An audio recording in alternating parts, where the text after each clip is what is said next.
시작. 이스라엘 백성이 진을 칠 때마다 모세는 장막을 거두어 가지고 진 바깥으로 나가 진에서 멀리 떨어진 곳에 그것을 치고 나였다. 모세는 그 장막을 주님과 만나는 곳이라고 하여 회막이라고 하였다. 주님을 찾을 일이 생기면 누구든지 진 밖에 있는 이 회막으로 갔다. 아멘. 33장에서 이제 방금 7절을 읽었는데요. 이스라엘 백성이 진을 칠 때마다 모세는 장막을 거두어 가지고 진 바깥으로 나가서 진에서 멀리 떨어진 곳에 쳤다는 거예요. 그 장막을. 그리고 그 장막을 주님과 만나는 곳이라고 하여 회막이라고 했다. 주님을 찾을 일이 생기면 진 밖에 나가서 회막으로 갔다. 이 중요한 게 그겁니다. 무리 가운데서 나와서 따로 주님을 만났다는 거예요. 제가 요즘 계속 말씀드려요. 치유받지 못한 아들에 대해서 예수님께서 기도와 금식 외에는 고칠 수 없다 하신 다음에 제자들이 따로 물었어요. 왜 우리는 못 고쳤습니까? 그게 능력이에요. 아멘. 따로 주님을 찾아뵐 수 있어야 돼요. 함께 기도하고 모여서 예배하는 거 중요합니다. 그러나 따로 주님을 만나는 시간이 있어야 돼요. 따로 진을 친 이유가 거기에 있는 거예요. 개인적으로 하나님 만나는 시간 반드시 있으셔야 합니다. 아멘. 하나님 사모하는 사람은 개인적인 열정을 가지고 하나님 앞에 나와야 한다. 이것이 이 말씀에 이미 드러납니다. 그리고 나서 두 번째 말씀 봅니다. 출애굽기 33장 11절에 보면 시작. 주님께서는 마치 사람이 자기 친구에게 말하듯이 모세와 얼굴을 마주하고 말씀하셨다. 모세가 진으로 돌아가도 눈의 아들이며 모세의 젊은 부관인 여호수아는 장막을 떠나지 않았다. 자, 여기서 아주 중요한 얘기가 나와요. 이 얘기도 많이 봤던 본문이죠. 지도자는 모세처럼 어떻게 해야 돼요? 하나님과 대화하듯이 그의 얼굴을 구하며 그의 음성을 들을 수 있어야 돼요. 어떤 목사님 그러더라고요.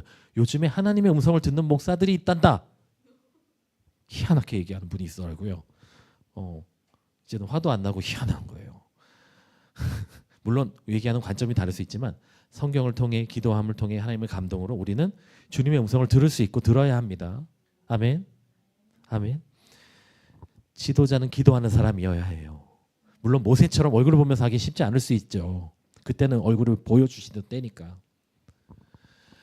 그렇지만 오늘날 우리가 하나님의 음성을 듣는 통로들이 다 있습니다.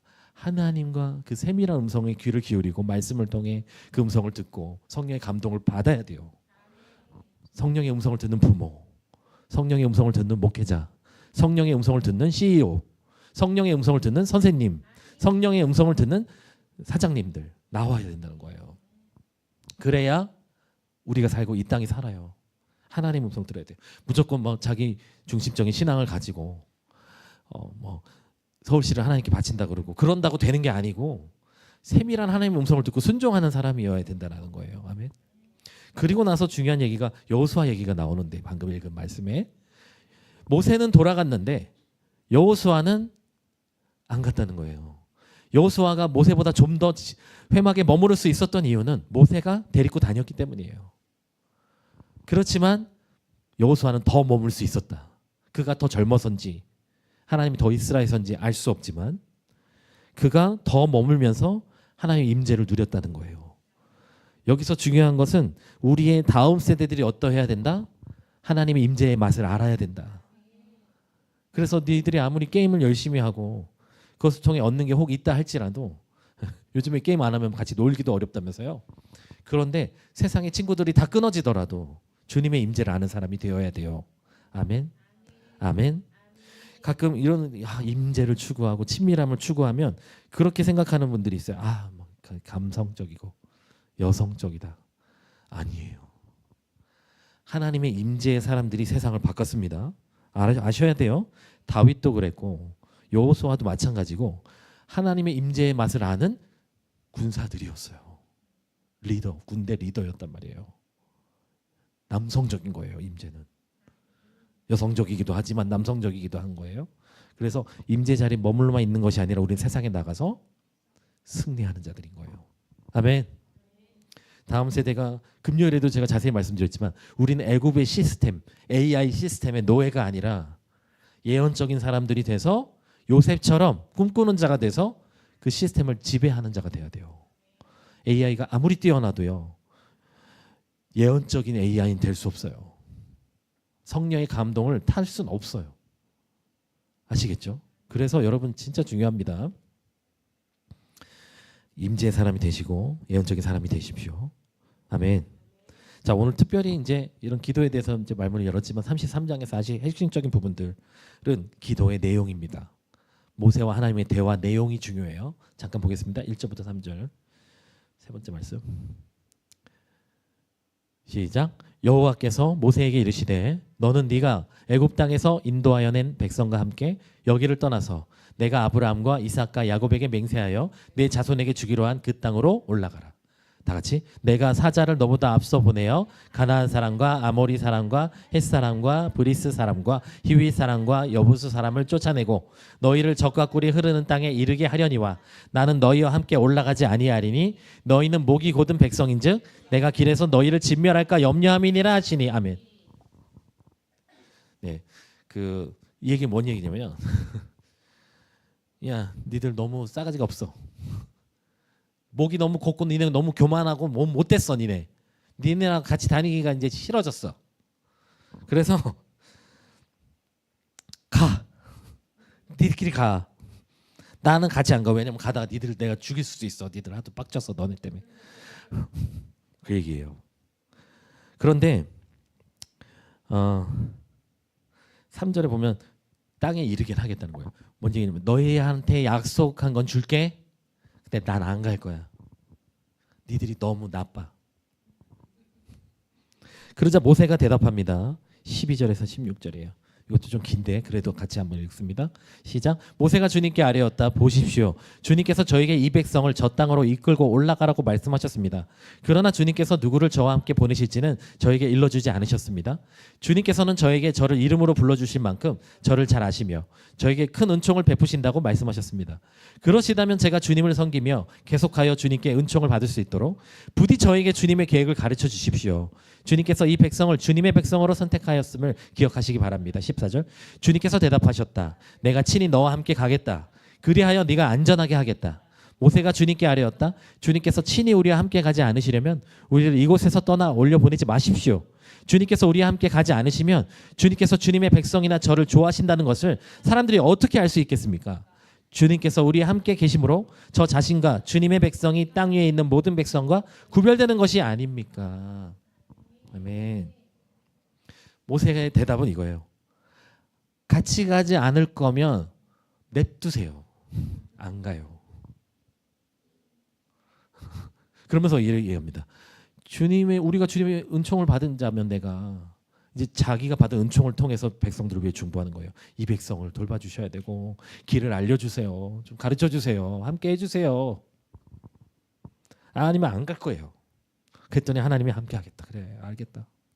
주님 마음 약해요. 빨리 용서해 주세요.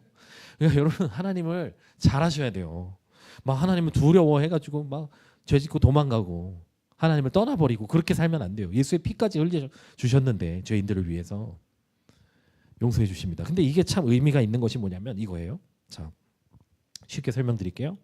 야, 니들 너무 싸가지 없어. 나 삐졌어. 근데 너네 가. 약속한 거 해줄게. 나는 약속은 지키는 하나님이거든. 그러니까 가라. 다 해줄게. 형통하게 해주고 잘 성공하게 해주고 그 땅에 들어가게 해줄게. 천사를 보내가지고 함께 해줄게. 그러니까 우리 같으면 그래? 그럼 한번 생각해 볼게요. 그럴 수도 있는데 모세는 뭐가 중요한지를 알았어요. 주님이 함께 있는 게 중요하다는 거예요. 아멘. 그래서 하나님이 안 가면 안 갑니다 이 얘기한 거예요. 이거 무슨 얘기냐면 잘 들어보세요. 광야에 계속 있을 수도 있다는 얘기예요. 광야가 얼마나 힘들었어요. 하나님의 초자연적인 은혜로 옷도 안 빨아도 되고 막 먹을 거 내려주고 고기 없다 그러면 고기도 주고 물 없다 그러면 물도 주고 그 맛이 어땠을까요? 물 맛이. 예, 우리 지금 정수기 5년 써가지고 바꿔야 되는데 고민 중이에요. 어디 정수기를 먹을까? 역삼투압 방식으로 먹을까? 나노필터로 먹을까? 고민하고 있는데 과연 그 돌에서 나온 그 물 맛은 광야에서 맛이 어땠을까 궁금하기도 합니다. 그런데 그게 중요한 게 아니고 예. 광야에 계속 있을 수도 있음에도 불구하고 성공 필요 없어요. 그 땅 차지하는 거 필요 없어요. 주님하고 광야에 있더라도 그냥 주님이 있는 곳에 있을 거예요. 아멘. 뭐가 중요한 거예요? 주님의 임재가 제일 중요합니다. 나는 성취, 성공 필요 없어요. 주님이 있으면 됩니다. 아니야, 그냥 난 니들하고 같이 가기 싫어. 짜증나 죽겠어. 야, 니네 가서 다 해줄 테니까 가서 성공하고 잘 먹고 잘 살아. 천사 보내줘서 해줄 테니까 그렇게 해. 오케이? 믿음 없는 사람 할렐루야 주님은 역시 이게 기복신앙이에요. 이게 기복신앙이에요. 아시겠죠? 주님은 없는데 성공과 땅을 차지하게 해주겠다는데 응답하면 그게 기복신앙인 거예요. 모세는 뭐가 중요한지 안 거예요. 주님이 없으면 안 가요. 이게 돼야 됩니다. 천사와 함께 약속의 땅에 가서 누리고 살고 할렐루야 주님을 거기서 섬길게요. 섬길 수도 있겠죠. 주님 오실까요? 안 와요. 주님은 광야에 계속 있는 거예요. 그럼 모세는 나는 광야에 계속 있을 건데요. 주님하고. 여러분 어디가 좋으세요? 주님이 있는 곳이 좋은 거예요. 지금 이거에 아멘 못하는 분이 혹시 있다면 정말로 진짜 내가 진짜 그리스도인가 한번 돌아보셔야 돼요. 나 성공을 위해 왔구나. 내가 예수 믿는 이유가 그냥 기도 응답 받아가지고 잘 되려고 왔구나. 종교인이에요. 다른 종교 가셔도 큰 문제가 없어요. 비슷할 거예요 아마. 어쩌다 용한 무당 만나면 우리 동네에도 있어요. 어디 절이 하나 있더라고요. 좋은 차만 옵니다. BMW 밑에 급이 온 걸 본 적이 없어요. 또 이제 살풀이 하러 왔구나. 가끔씩 지나다닐 때마다 보는데 여러분 그런 걸 원하면 글로 가셔야 돼요. 정신 차려야 돼요. 자, 우린 때로 응답만 원해요. 잘 되기만 바랍니다. 근데 그게 아니라 중요한 건 주님과 함께 있는 거예요. 천국이라는 것은 그냥 좋은 곳이 아니에요. 주님이 계신 곳이 천국입니다. 주님의 영광이 계속되는 곳이. 그 임재 맛을 아는 자만 천국이 좋다는 걸 알아요. 예배의 맛을 아는 자만 아는 거예요. 너무 안타까운 일이죠. 모르니까 못하는 거예요. 알아야 돼. 그러니까 교회가 크던 작던 뭐가 있어야 돼요? 주님의 임재로 가득해야 돼요. 영광으로 가득해야 돼요. 다음 말씀을 띄워주세요. 다윗의 고백이 시편 27편에 이제 두 구절만 봅니다. 시작. 주님 나에게 단 하나의 소원이 있으면 읽으셔야 돼요. 소리내서 나는 오직 그 하나만 구하겠습니다. 그것은 한평생 주님의 집에 살면서 주님의 자비로우신 모습을 보는 것과 성전에서 주님과 의논하면서 살아가는 것입니다. 다시 뭐라고요? 소원이 하나 있는데 강야에 들어가서 천사랑 잘 먹고 잘 사는 것이 아니라 한평생 주님과 함께 있겠다는 그거예요. 주님을 봐야 된다는 거예요. 모세도 똑같은 얘기를 한 거예요. 그리고 주님과 의논하고 모세도 주님의 길을 알게 해주세요. 좀 대화해요. 우리 같이 해요. 자, 8절 시작. 주님께서 나더러 내게 와서 예배하여라 하였을 때 주님 내가 가서 예배하겠습니다 하고 대답하였으니 너무 좋죠. 너는 나더러 예배하러 와라. 와서 예배하여라 했을 때 주님 내가 가서 예배하겠습니다 대답했으니. 자, 제가 하나님인 것처럼 해볼게요. 내게 와서 예배하여라. 아멘. 너무 좋아요. 우리의 존재 이유는 주님과 함께. 금요일에 말씀드렸어요. 같은 통하는 내용입니다. 우리가 존재하는 이유는 주님의 임재를 누리기 위해서 존재하는 거예요. 예수 믿는다고 하면서 임재가 뭔지도 모르고 살면 불쌍한 사람인 거예요. 주님과 함께 있는 것이 제일 큰 행복이고 주님과 함께 있을 때 모든 것을 이길 수 있어요. 그래서 제가 오늘 설교 제목은 그 어떤 성취보다 하나님이라고 한 거예요. 하나님 임재 안에 거하십시오. 주님을 예배하는 곳에 거하십시오. 뭘 해도 예배하십시오. 예전에 어떤 선교단체 대표였던 목사님이 했던 얘기가 아직도 잊혀지지 않는데 그분은 제 이름은 얘기하지 않겠습니다. 그분이 나중에 조금 잘 못 되셔가지고 그래도 제가 그분 설교를 통해서 은혜 받았던 건 그거였어요. 신혼여행을 가서도 예배했대요. 1시간을 와이프랑 호텔에서 예배를 하고 신혼여행 일정을 했다고 합니다. 미친놈이라고 하실지 모르겠는데 여러분 예배가 여러분의 삶의 일상이 돼야 돼요. 예배의 중요함을 아셔야 돼요. 오늘 사실은 말씀 하나 더 볼 건데 이게 이제 두 번째 그 핵심 말씀입니다. 제가 이 얘기를 하는 이유가 있어요. 출애굽기 20장 25절 그리고 신명기 말씀도 같은 맥락이기 때문에 같이 보겠습니다. 시작. 너희가 나에게 제물 바칠 제단을 돌로 쌓고자 할 때에는 다듬은 돌을 써서는 안 된다. 너희가 돌에 정을 대면 그 돌이 부정을 타게 된다. 신명기 말씀. 또 거기에서 주 당신들의 하나님께 드리는 제단을 만들 때 쇠 연장으로 다듬지 않은 자연석으로 제단을 만드십시오. 당신들은 다듬지 않은 자연석으로 주 당신들의 하나님의 제단을 만들고 그 위에 번제물을 올려 주 당신들의 하나님께 드려야 합니다. 자, 위에 말씀 다시 봅니다. 출애굽기. 제물 바칠 제단을 쌓을 때 돌을요 다듬은 돌을 쓰지 말고 정을 대면 칼을 말하는 거예요. 원어에는 칼이에요. 칼로 다듬지 말라는 거예요. 그럼 부정해진다. 거룩함을 깬다는 얘기입니다. 원어적인 의미는. 자, 저로 봐주세요. 이거 잘 보셔야 돼요. 예전에 제가 성전 지을 때 신명기 말씀 얘기를 하면서 제가 나중에 그 성전 얘기를 하기도 했었는데 성전 안에서 돌을 시끄럽게 망치로 때리거나 칼로 연장으로 다듬지 않았던 거예요. 심지어는 그냥 자연 그대로 가져오라는 얘기예요. 왜 이렇게 하는 거예요? 성전 안에서 시끄럽게 칼질하지 말란 얘기예요. 하나님의 성전을 세울 때. 그래서 제가 예전에 뭐라고 말씀드렸죠? 하나님을 섬길 때에는 성전을 세워갈 때에는 성전은 건물 짓는 게 아니에요. 오늘날 건물 짓는 걸 얘기하는 게 아닙니다. 하나님의 성전을 세우고 하나님을 예배하고 하나님께 뭔가를 드리고 주를 위해 뭔가 할 때에는 어떻게 해야 된다? 요란스럽게 하지 마. 너의 만족을 위해서 칼로 다듬고 잘했네. 내가 이쁘게 잘했네 주를 위해. 그딴 식으로 하지 말란 얘기예요. 오늘 제가 좀 세게 얘기해서 죄송한데 한국 교회가 지금 개판이 된 게 바로 그것 때문이에요. 칼질하지 말라고. 요란스럽게 하지 마. 나 지금 주를 위해 이거 합니다. 그딴 소리 하지 말라는 거예요. 모든 것은 주의 은혜예요. 우리가 하는 게 없어요. 나 50년 큐티했다. 새벽 예배 30년 했다. 좋아요. 뭔가 있겠죠. 그렇게 했으면. 내공이 있겠죠. 근데 그거를 내가 주장하는 순간 없는 게 나아요. 나 헌금합니다. 쨍그랑. 옛날에 왜 문제가 됐어요. 갑자기 생각도 안 나네. 종교개혁이 왜 일어났어요? 종교개혁이 왜 일어났어요? 죽은 가족을 위해서 땡그랑 헌금하면 지옥에서 연옥에서 천국.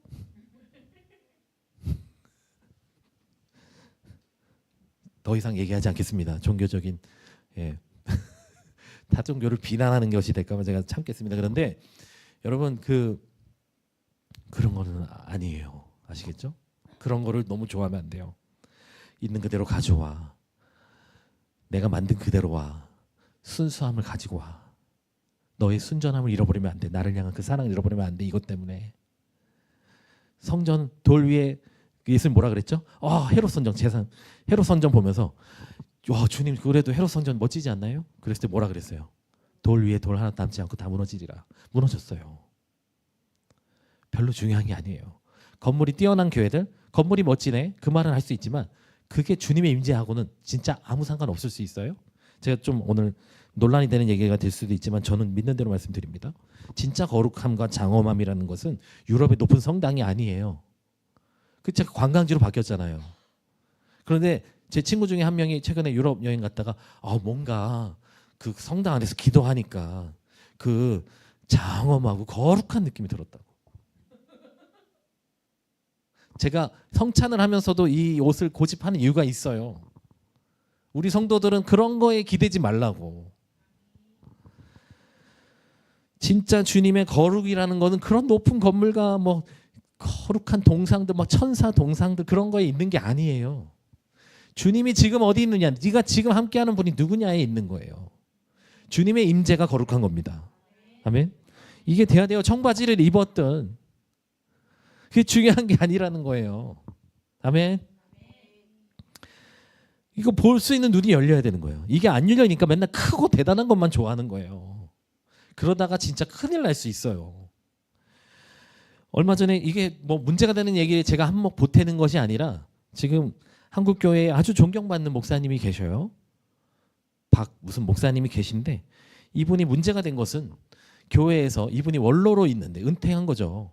원로 목사로 있으면서 자기 아들이 부교육자로 있었고 자기 후임자가 있는 교회에서 자기가 설립한 교회라 할지라도 원로가 된 상태에서 40억을 요구했고 자기 아들하고 나가서 개척하기 위한 것이니 좀 나도 지분이 있지 않냐 그 얘기까지 간 거는 이미 서로 갈 때까지 간 거고 저는 이 목사님도 물론 문제가 있을 수 있다 생각하지만 이 교회도 이거를 자기들이 이길 수 있는 방법이 없으니까 이 언론에 터트린 것 같은데 둘 다 별로예요. 저는 두 측 다 별로예요. 근데 이런 일이 왜 생겼느냐를 잘 봐야 됩니다. 오늘날 교회 개척이 회사 창업하는 거랑 비슷해요. 그래서 담임 목사가 삶을 다 갈아 넣어야 돼요. 저 진짜 이거 아무것도 아닌 요거. 저는 우리 집이 부자가 아니기 때문에 그나마 이제 집을 팔아서 빚을 갚았지만 아버지 어머니가 지었던 그 군인 봉급을 잘 모아서 지었던 집이 하나 있어요. 거기를 담보로 대출받아서 여기 인테리어 했어요. 바보 같은 짓일 수도 있죠. 그런데 거기 다 들어갔어요. 아버지한테 받을 게 없어요. 저는. 유산이고 뭐가 없습니다. 주님만 의지하고 사는 거예요. 그런데 갈아 넣어서 목사님들이 보통 그렇게 개척을 하고 뭐 돈이 뭐 예를 들어서 2천만 원, 3천만 원 있으면 그걸로 뭘 하기가 무서워요. 왜? 개척교회는 유지하는 게 쉽지 않기 때문에 2천만 원 있으면 1년은 버틸 수 있을까? 저는 2천만 원도 없지만 하여튼 그렇다는 거예요. 개척교회 현실이. 이렇다 보니까 목사님들이 삶을 갈아 넣어서 한 건데 나중에 그래 내 지분 이 정도는 있지 않아? 이런 말을 할 수밖에 없는 시스템이 지금 한국교회 시스템이라는 거예요. 어떤 분이 그런 얘기를 하더라고요. 그런데 저는 말씀드리고 싶어요. 이 얘기는 하고 싶습니다. 교회를 설립하고 교회 인생을 갈아놓은 목사님이 은퇴할 때 먹고 살게는 해줘야 돼요. 얼마 전에 제 아는 목사님 교회 은퇴할 때 얘기 말씀드렸죠. 그 교회가 지혜롭게 이분의 삶을 과하지도 않고 잘했더라고요. 근데 그것도 큰 교회니까 7, 8명 이상 되는 교회니까 그렇게 할 수 있는 거예요. 그런데 작은 교회들은 그런 거 없어요. 할 수가 없어요. 그런데 삶을 갈아놓은 목사님이 잘 살 수 있게 해주는 건 중요하다 생각합니다. 그런데 이 교회가 모르겠어요. 강남에 있었대요. 그러니까 교회 지분이 한 1,000억 정도 되나 봐요. 그중에서 야 내가 40억 정도는 괜찮지 않겠냐 이런 식의 말이 오간 것 같아요. 저는 그게 옳고 그르다 그건 모르겠지만 별로 좋게 안 보입니다. 그런데 이 40억 뭐 400억 이게 중요한 게 아니라 제가 드리고 싶은 말씀이 이거예요. 내 삶을 갈아 넣었어도 그거는 내가 한 게 아닌 거예요. 하나님께 했으면 끝난 거지. 뭘 요구해. 은퇴까지 해놓고. 추잡스럽게. 그죠? 이게 왜 문제가 돼요? 제가 지금 아까 그 말씀 왜 읽었어요? 성전 지을 때 요란스럽게 하지 말고 돌로 치면서 내가 한 게 있잖아. 그러지 말라고. 헌금하면서 예배하면서 봉사하면서 투덜거리면서 하지 마요. 저는 여러분에게 헌금 요구한 적 없습니다. 감동 있는 분 하시고 액수 상관없어요. 1,000원을 해도 귀한 거예요. 저는 그렇게 생각해요. 자기 믿음대로 하십시오. 그런데 봉사하면서도 그렇고 내 믿음이 안 생기고 불평할 것 같으면 내가 믿음의 분량만큼만 하는 거예요. 교회 일하면서 내 마음이 안 내켜 하지 마세요. 우리 교회는 예배만 잘 드리면 되는 교회예요. 할렐루야. 얼마나 좋아요. 나중에 일이 생기면 몰라도. 그런데 해놓고 이 박영선 목사님처럼 내 그 지분 이 정도는 해. 그럼 은퇴하기 전에 하든지. 40억은 또 과해요. 어떤 목사님 제가 우리나라에서 진짜 큰 교회 꽤 많이 모이는 큰 교단에 10억 요구했다 그랬을 때 그거 가지고도 말이 나와요. 근데 또 그런 걸 주고 받는 교회들이 있어요. 큰 교회니까 그럴 수도 있겠다 싶어요. 근데 10억 받아서 뭐 하시려고 그런지 모르겠지만 하여튼 그렇다 쳐요. 40억이면 세긴 세죠. 근데 박영선 목사님은 어떤 분이냐면 제가 알기로 이분은 부교육자 때부터도 담임 목사님을 까는 설교를 할 정도로 유명한 분이었어요. 그러니까 사람들이 존경했어요. 이야, 이 참 선지자 아니냐. 담대하게 말씀을 이분은 제가 보니까 나이스한 아주 좋은 교사였어요. 존경받았습니다. 이분의 설교를 웬만한 목사님들 다 들어봤을 거예요. 우리 성도님들은 우리 순복음 쪽에 있는 분들은 모를 수도 있는데 웬만한 목회자라고 한다면 박영선 목사님 다 알아요. 이름 말해버렸네.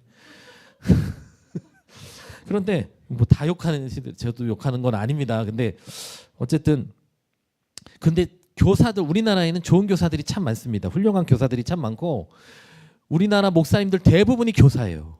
그러니까 한국교회 목사님들 설교를 참 잘하고 저도 가르치는 은사가 있습니다. 그런데 교사들이 착각하는 게 뭐냐면 자기가 하나님이 알려주신 거를 가르치면 그게 자기 건 줄 알아요. 그걸 살아내는 거는 힘들고 어쨌든 불가능해요. 그래서 말씀이 나를 통과하게 하라 그랬죠. 그게 얼마나 무서운 얘기인지 몰라요. 말씀이 나를 통과하는 게. 저도 100%는 아니지만 매주 말씀 전할 때마다 이게 통과되는 걸 느꼈는데 그게 쉬운 게 아니에요. 살아내는 게. 그래서 저도 하나님의 은혜가 필요한 인간일 뿐이에요. 즉 예언 사역을 하죠. 기도할 때 하나님 주신 마음이 있어서 기름 부음이 임해서 어떤 마음을 얘기할 때가 있어요. 착각하는 게 있어요. 예언자들이 착각하는 게 있어요. 하나님의 마음이 임하니까 지가 하나님인 줄 알아. 그래가지고 자기가 하나님인 줄 알고 막 자기가 권위의식 갖고 자기가 위에 올라서는 목사님들이 있는데, 그런 교사들, 그런 선지자들 조심하셔야 돼요. 왜냐면 사람은 완벽한 사람이 아무도 없거든요. 박영선 목사님도 불과 예전에 어떤 분이 세습할 때 그거 가지고 막 안 좋게 얘기했어요. 근데 지금은 세습보다 이게 더 안 좋아 보여요. 그러니까 이분이 가르쳤던 게 다 도루묵이 되는 거예요. 전병훈 목사님도 마찬가지고. 인간은 연약한 존재예요. 그래서 사람을 너무 믿어도 안 돼요. 그러니까 항상 하나님 앞에 몸부림쳐야 되는 거예요. 필립 얀시도 8년간이나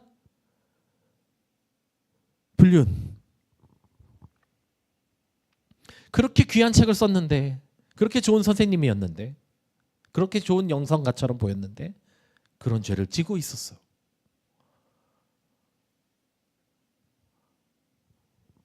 하나님의 은혜인 거예요. 우리가 죄야. 이게 하나님 은혜로 사는 거지 내가 잘나서 되는 게 아니거든요. 박영선 목사님 교회가 커졌어요. 그 하나님 은혜로 된 거지 자기가 잘해서 되는 게 아니거든요. 설교에 은혜가 있어서 부흥됐다면 그건 하나님 은혜를 부어주셔서 된 거예요. 그런데 내 지분은 한 40억 정도 되지 않겠냐? 이미 간 거예요. 맛이 간 거예요. 예. 자기를 위해서 한 거예요.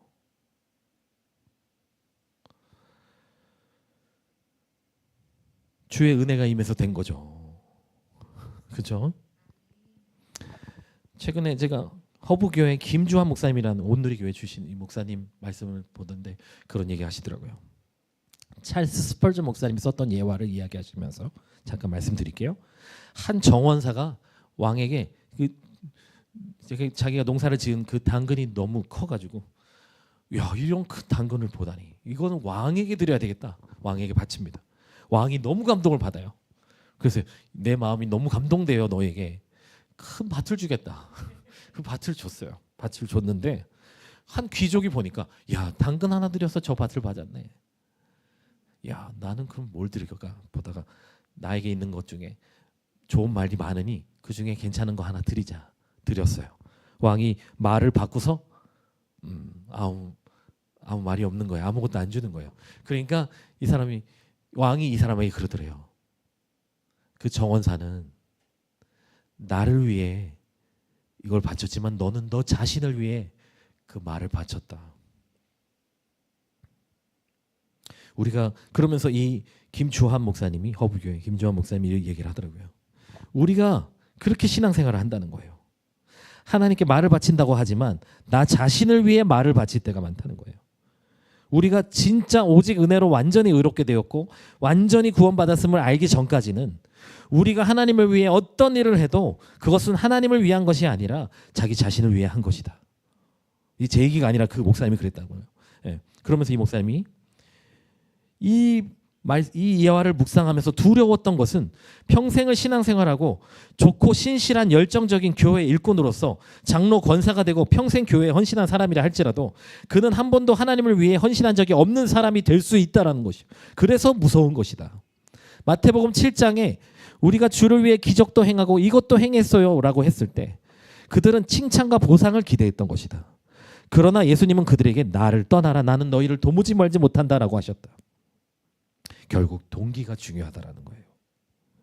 아무리 선한 일을 많이 하고 아무리 옳고 하더라도 그 동기가 보상과 두려움과 자기 의라면 하나님께 한 것 같지만 다 자기 자신에게 말을 바친 것이다. 설교관도 이분이 얘기하는데 저도 들으면서 너무 놀랐어요. 그러니까 지금 오늘 제가 여러분에게 드린 이 말씀은 분별에 대한 것입니다. 가장 가치 있는 것은 그분을 아는 것이고 그분이 아는 사람이 돼야 하고 진정으로 주님께 드리는 것이어야 합니다. 아주 유명한 예화인데 이 얘기만 하고 오늘 마칠게요. 찰스 린드버그라고 하는 사람이 있었습니다. 이 사람은 뉴욕에서 파리까지 대서양을 무착륙 단독 비행으로 영웅이 됩니다. 그래서 그가 배를 타고 뉴욕 항구에 들어올 때 그를 환영하는 수많은 인파가 난리가 났어요. 막 음악을 연주하고 사람들이 막 환영하고 깃발 흔들고, 그때 그 배, 같은 배에 타고 있던 평생을 아프리카에 헌신했던 선교사님 노부부가 타고 있었어요. 막 환영하는 인파를 보고 처음에는 우리를 아니었어요. 근데 이분의 마음이 너무 낙심되고 슬퍼서 기도했대요. 이 부부가 기도할 때 주님의 음성을 듣습니다. 사랑하는 내 종들아, 너희는 아직 고향에 돌아오지 않았다. 네가 고향으로 돌아올 때 나의 천사들을 다 동원해서 너를 맞이할 것이다. 무엇보다도 내가 제일 먼저 나가서 너를 맞이해 주마. 그렇게 말했대요. 물론 여기에 이 예화에 각색이 있는지 제가 정확하게 알 수는 없지만 제가 오래전부터 들었던 예화입니다. 여러분도 한 번쯤은 들어보셨을 거예요. 어떤 교회를 다니셨든 간에. 이 얘기가 참 감동이 된 것은 아직 고향에 돌아오지 않았다. 얼마나 영광스럽습니까? 얼마 전에도 우리가 잘 알고 있는 애니메이션 K-팝 데몬 헌터스, 골든이 상을 타더라고요. 그래미에서 타고 또 다른 데서도 타고. 얼마나 영광스러워요. 박수 쳐줄 일이죠. 그러나 그것보다 더 영광스러운 게 있어요. 영광스럽다고 생각은 하시나요? 저는 믿는 사람인데조차도 작은 교회들을 무시하고 작은 교회 귀한 줄 모르는 목사님들이나 성도들을 볼 때 저 사람은 하늘의 가치가 안 서 있구나라는 걸 알아요. 내가 작은 교회 목사기 때문에 더 잘 느껴져요. 얼마 전에 작은 자의 하나님 서진교 목사님을 만났어요. 신림동 근처였을 때 갑자기 전화가 옵니다. 미리 약속하면 보기 힘든 분이에요. 전국을 다니면서 복음 전하기 때문에. 다니엘 기도에 나왔다고 다 전국을 다니지 않아요.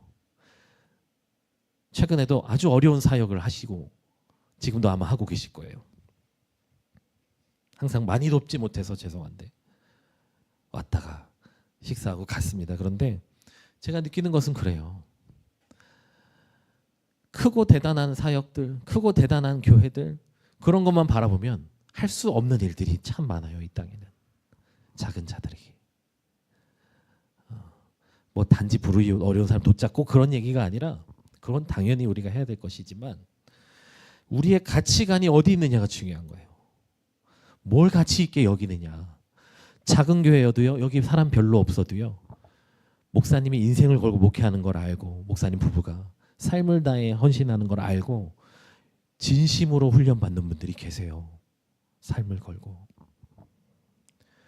그냥 동네 모임하듯이 대충 왔다가 가는 것이 아니라 인생을 걸고 예배하는 분들이 계십니다.